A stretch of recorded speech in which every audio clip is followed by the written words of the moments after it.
Dünya çempionatında Messi'nin belki de son oyunlarından birini tribunadan izlemek için biletler neçə satılır? Bu videoda size göstereceğim.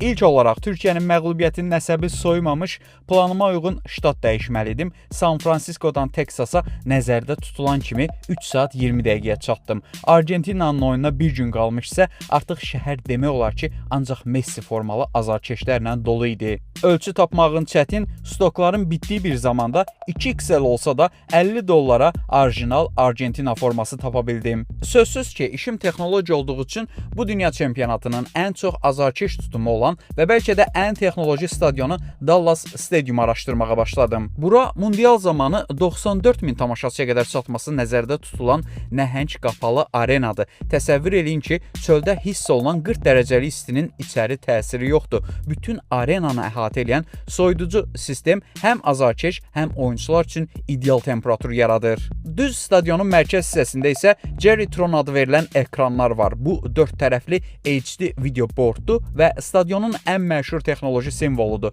Ekran o qədər möhtəşəmdir ki, bəzən oyunu canlı izlədiyini unudub ekrandan baxırsan. Amma bu da son deyil. Stadionda olan 70.000 azarkeşi təmin edən yüksək sürətli internet var. Testlərim zamanı sürət 20 megabit saniyəyə qədər yüksəldi. Əlavə olaraq DAS infrastrukturuna sahibdir ki, bu qədər tamaşaçı olmasına baxmayaraq mobil şəbəkə də 5G səviyyəsində tam təmin olunur. Stadionda demək olar ki, hər şey təmassız texnologiyalarla çalışır. QR kod ilə qapılardan sürətli keçid, bütün ödəniş sistemləri və hətta oturduğun oturacağı qədər yemək sifarişi belə mümkündür. Qida qiymətləri isə balaca bir hot dog və su üçün bir bank viza kartımla $20 ödədim. Və nəhayət oyuna bilet. Mənim olduğum yerin rəsmi satış qiyməti $350'dır, amma bunu ancaq lotereya vasitəsilə paylayırlar. Demək olar ki, bu qiyməti almaq mümkünsüzdür. Oyundan bir gün əvvəl mənim olduğum sektorda rəsmi ikinci əl bazarında bir bilet $3200'dan başlayırdı. Bahadır deyib keçməyin, bunu belə tapmaq mümkün değildi. Mən isə oyuna bileti bir ay əvvəldən aldığım üçün